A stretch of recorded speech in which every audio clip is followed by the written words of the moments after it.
that you don't need to explain to them how to stay focused on Purdue and not let, I guess, the pageantry of it. Yeah, and I would imagine that's true with Purdue and talking to their guys as well, and us years to come. Every kid, when you play an Indiana-Purdue game, you know what's on the line. Their records are out the door. It's going to be one-on-one battles, four-quarter fight, and I know our kids are excited, and I'm sure Purdue is too.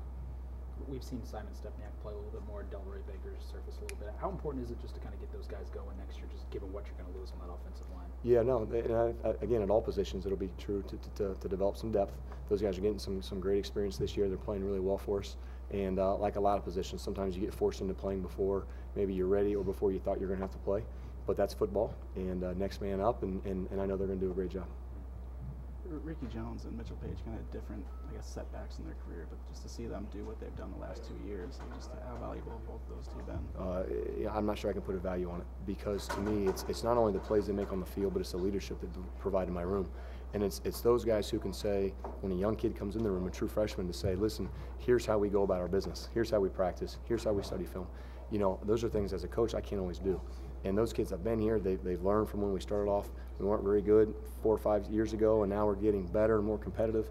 And for those guys to go through that transition is really special. And now for them to leave a legacy of these young guys to carry on, to me, is I'm extremely proud, extremely grateful, and very thankful for all they've done. How close have you seen them get? Because I mean, Ricky was saying that Mitchell's kind of inspired him in some ways. Yeah, just in a lot. the same way a with lot. Ricky with his injuries. And no doubt about it. How. I think they both, when they're out there on the field practicing and playing, they both just look at each other and they both feed off each other.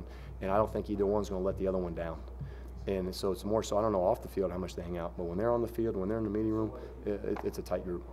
And then just kind of moving into this game, I guess, what do you guys kind of need to do to get the run game going? Because Coach Wilson mentioned that was kind of the difference against Michigan. No doubt about it. You know, we're going to keep doing what we do, find different ways to run the ball. But to us, that's a critical part of our offense, and one that we take a lot of pride in. And we're going to continue to, again, find ways to move it however it is. And then Dimitri kind of was talking yesterday about just what he was able to do just being out. And he talked about trying to get Coy Cronk more, I guess, engaged.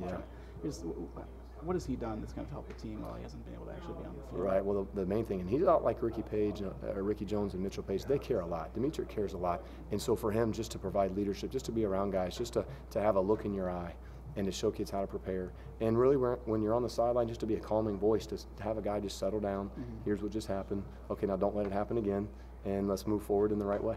And then we kind of talked to Coach Allen and Coach Wilson about yesterday, just the recruiting class moving forward. I guess what do you kind of look at in these last few months? I guess what do you kind of need to still address on the offensive side? Yeah, it's a great question. A lot of things. I think all positions are going to be addressed. I don't know if I need to single anyone out, but every year we're going to try to take a couple guys at each spot. Some years you get maybe a little bit more heavy at a certain position than you do others, but you know, we're going to have to reload with a lot of numbers and a lot of positions, and find the best guys that fit what we're trying to do. Is it difficult kind of having to wait a little bit so you know when the seniors or what seniors are going to be doing? Because some of these guys might come back for fifth year. Some of them you don't know. That's right. So yeah, there's always a little bit of a variable that you're not sure about. So we kind of sort of plan both avenues. Have a plan if they come back. Have a plan if they don't, and then you try to fit them in the best you can.